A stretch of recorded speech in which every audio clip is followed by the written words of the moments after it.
much, John. Many of our speakers who work and are presenting at our workshops around the country are indeed patients, and can be a nerve-wracking experience, I think, but I really appreciate you speaking on behalf of the AEN. Thank you, John.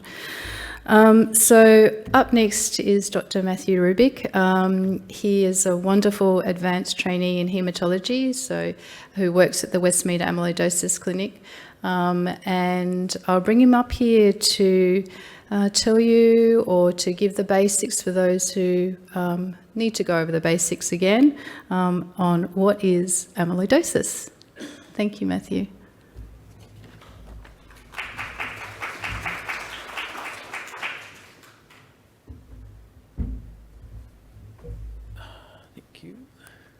Great. Thank you, Fiona.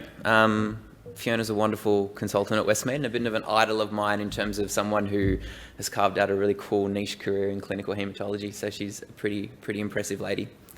So today, I'm going to be keeping it really basic, because most doctors, specialist doctors, really struggle to understand amyloidosis themselves after years and years of medical training and lots of training in hospitals. And so to expect patients to understand what amyloidosis is a tall order. And so today we'll be unpacking these three questions over about 10 minutes. What is amyloidosis at its most basic sense?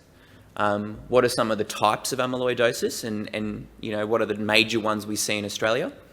And finally, what are some of the common patient experiences that unfold on the amyloidosis journey? So, question one, what is amyloidosis? And amyloidosis is all about proteins. And when we think about protein, we think about, you know, steak, salmon, fish, legumes, you know, the things we eat that are a source of protein. If you're a gym junkie, then you might think of protein supplementation, like protein powders that, you know, young guys would take when they go to the gym. But when I talk about protein, I'm talking about the molecules, the little elements that make up almost every structure in our human body. And that's what a protein is at its most basic sense. And amyloidosis is simply a disease of that protein, where the proteins made by your body form little clumps.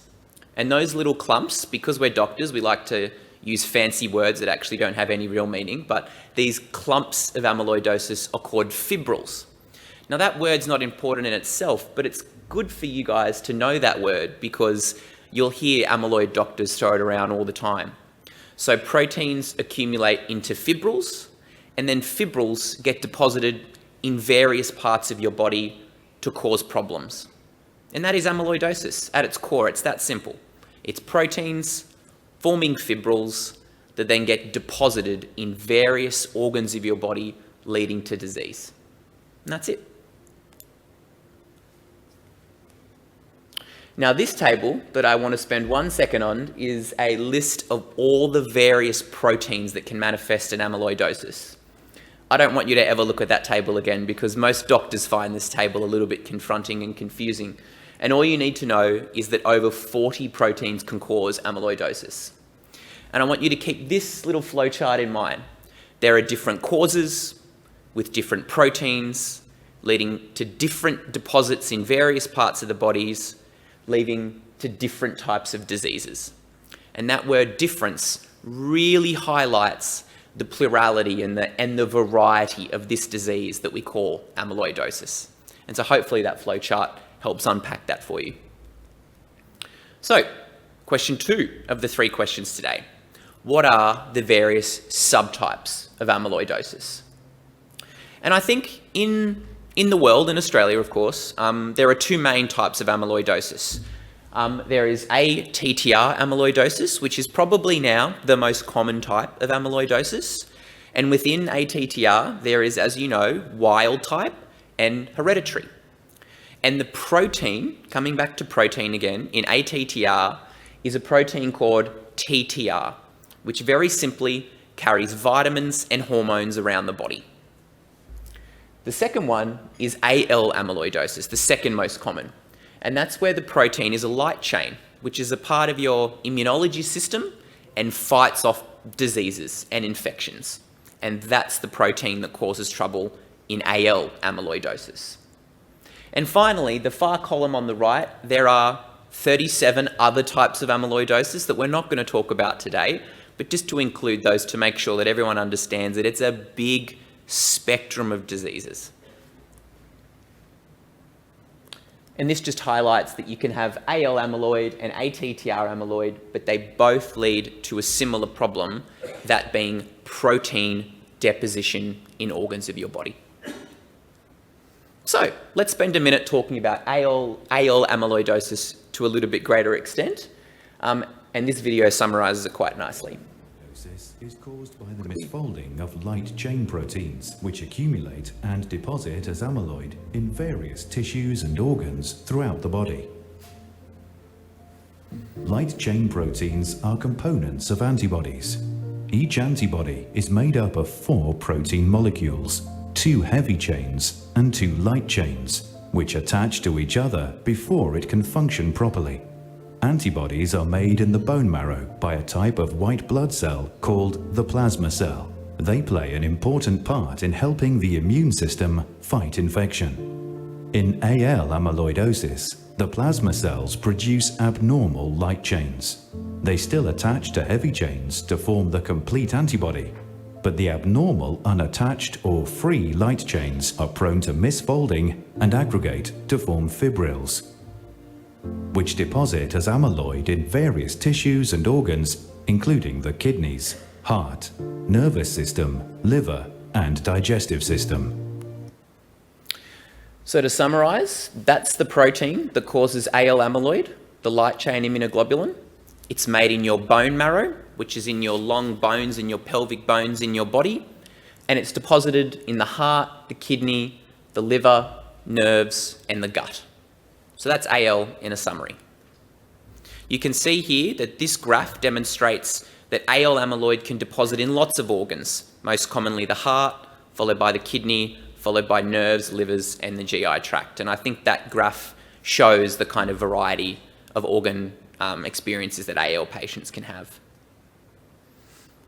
Symptoms can include swelling of your ankles and legs, fatigue, weakness, shortness of breath, numbness, tingling, diarrhea, weight loss, or skin changes. So a whole kind of plethora of symptoms that you can experience when being diagnosed with AL. And finally, about AL, it's important to note that AL amyloidosis is not a form of cancer. Yet, AL amyloidosis is very closely associated with multiple myeloma, which is a type of blood cancer. And those two disorders exist side by side, but are distinct disease entities. Finally, onto ATTR amyloidosis, and again, another quick minute video. ATTR amyloidosis is caused by the misfolding of a protein called transthyretin, or TTR, which aggregates and deposits as amyloid in various tissues and organs. TTR is mostly made in the liver. Once released into the bloodstream, its role is to transport vitamin A and the hormone thyroxine around the body. In order to do so, 4 individual TTR proteins must be attached to each other to form a 4-unit complex before it can carry vitamin A or thyroxine. In ATTR amyloidosis, the 4-unit complex is made up in the normal way, but is unstable and prone to breaking up. In some cases, this is a result of inheriting a mutation in the TTR gene, which gives rise to TTR proteins that don't fit well together. This is known as hereditary ATTR amyloidosis.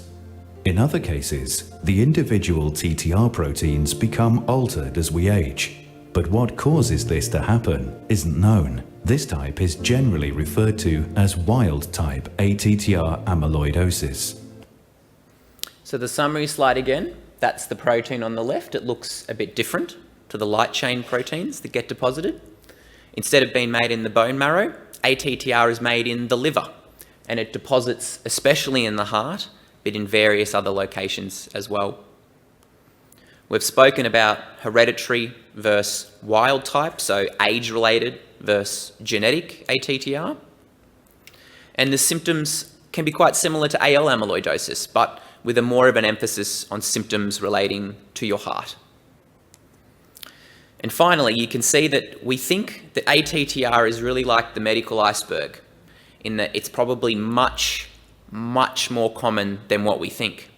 And in a study performed in Finland, where they did autopsies on a particularly significant cross-section of their society, up to a quarter of people at the age of 85 when they passed away had evidence of amyloidosis. So that would be a huge population group. So to finish today, I want to step back and bring it back to this final question of what are the common patient experiences with amyloidosis? And there are three emotions I think are pretty common to the experience. One is confusion. You can see here that it can take months or even years to come to a diagnosis of amyloidosis, which can be scary and confronting. You can visit 1, 2, 3, 4, 10 physicians or specialist doctors before you get your diagnosis. And often you'll see a wonderful hematologist like Dr. Kwok over here to clinch that final kind of diagnosis.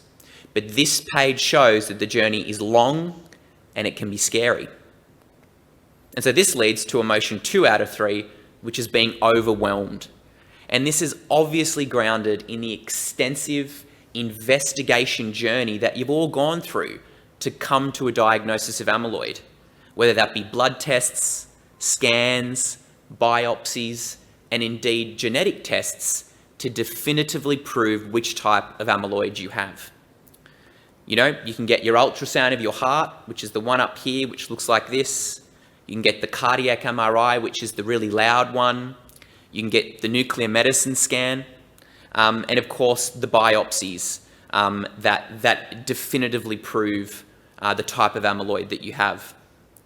And so for me, this is what I see when I think about amyloid, but this is what you guys see and what you experience. And translating and connecting those two experiences between what we see as doctors and what patient sees is vitally important. And finally today, the third and final emotion is about empowerment. Because amyloid is a disease that we can treat in all its forms. And that is an incredibly powerful piece of information to have. Now, it's not my job today to go through the various treatments of the various types of amyloids, because that's a whole career in itself. But in AL amyloidosis, we have things like chemotherapy, immunotherapy, like daratumumab or Darzalex, and transplant, where we're trying to turn off those plasma cells. And in ATTR amyloidosis, we have genetic therapies, stabilizers of the protein, and abilities to actually remove that protein. So to go to my last slide today, it's about holistic care in amyloid. It's about symptom management, it's about quality of life, and it's about education and empowerment. Thank you very much.